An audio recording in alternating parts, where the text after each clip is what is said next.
So now we've seen how to create unordered lists using UL to create the list and then LI to create individual list items. Can you guess how we might create an ordered list? Have a go.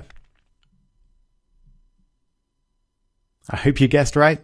All we do is change UL to OL for ordered list, and the same in the closing tag there. And then if we take a look at that, it's exactly the same, except we've got numbers instead of bullet points, so it's ordered. And we can have a little bit of fun with ordered lists, and we can mess things around a little bit. So say, for example, for some reason I wanted to start my list at the number 10 rather than the number 1.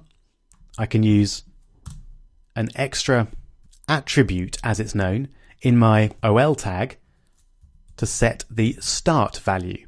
So I just use start and then equals, and then usually in quotes we'll put the number that we want to start at. So if I want to start at 10, for example, I just put start equals 10. And a bit like the U tag for underline, start was actually deprecated in HTML 4.01, but it's back in HTML5, and it's supported by every major browser out there, so you can use it quite safely. We can also do a couple of other fun things. We can use reversed in there, and that will do what you might guess, 4, 3, 2, 1. So that does everything in the opposite order.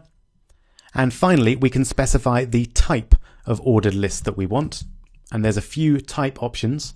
And you can see my text editor here is very nicely giving me the options. So I can use, instead of 1, 2, 3, which is what I've got at the moment, I could use type is equal to A.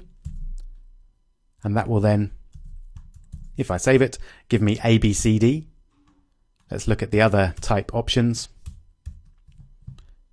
So we've got capital I there, which gives me capital Roman numerals.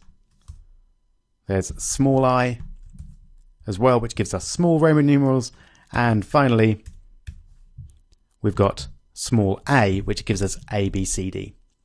So a lot of people don't actually know that you can change the type of an ordered list, but you can very easily. All right, that's all you need to know about lists for now. In the next video, we'll go on and see how we add images to our web pages.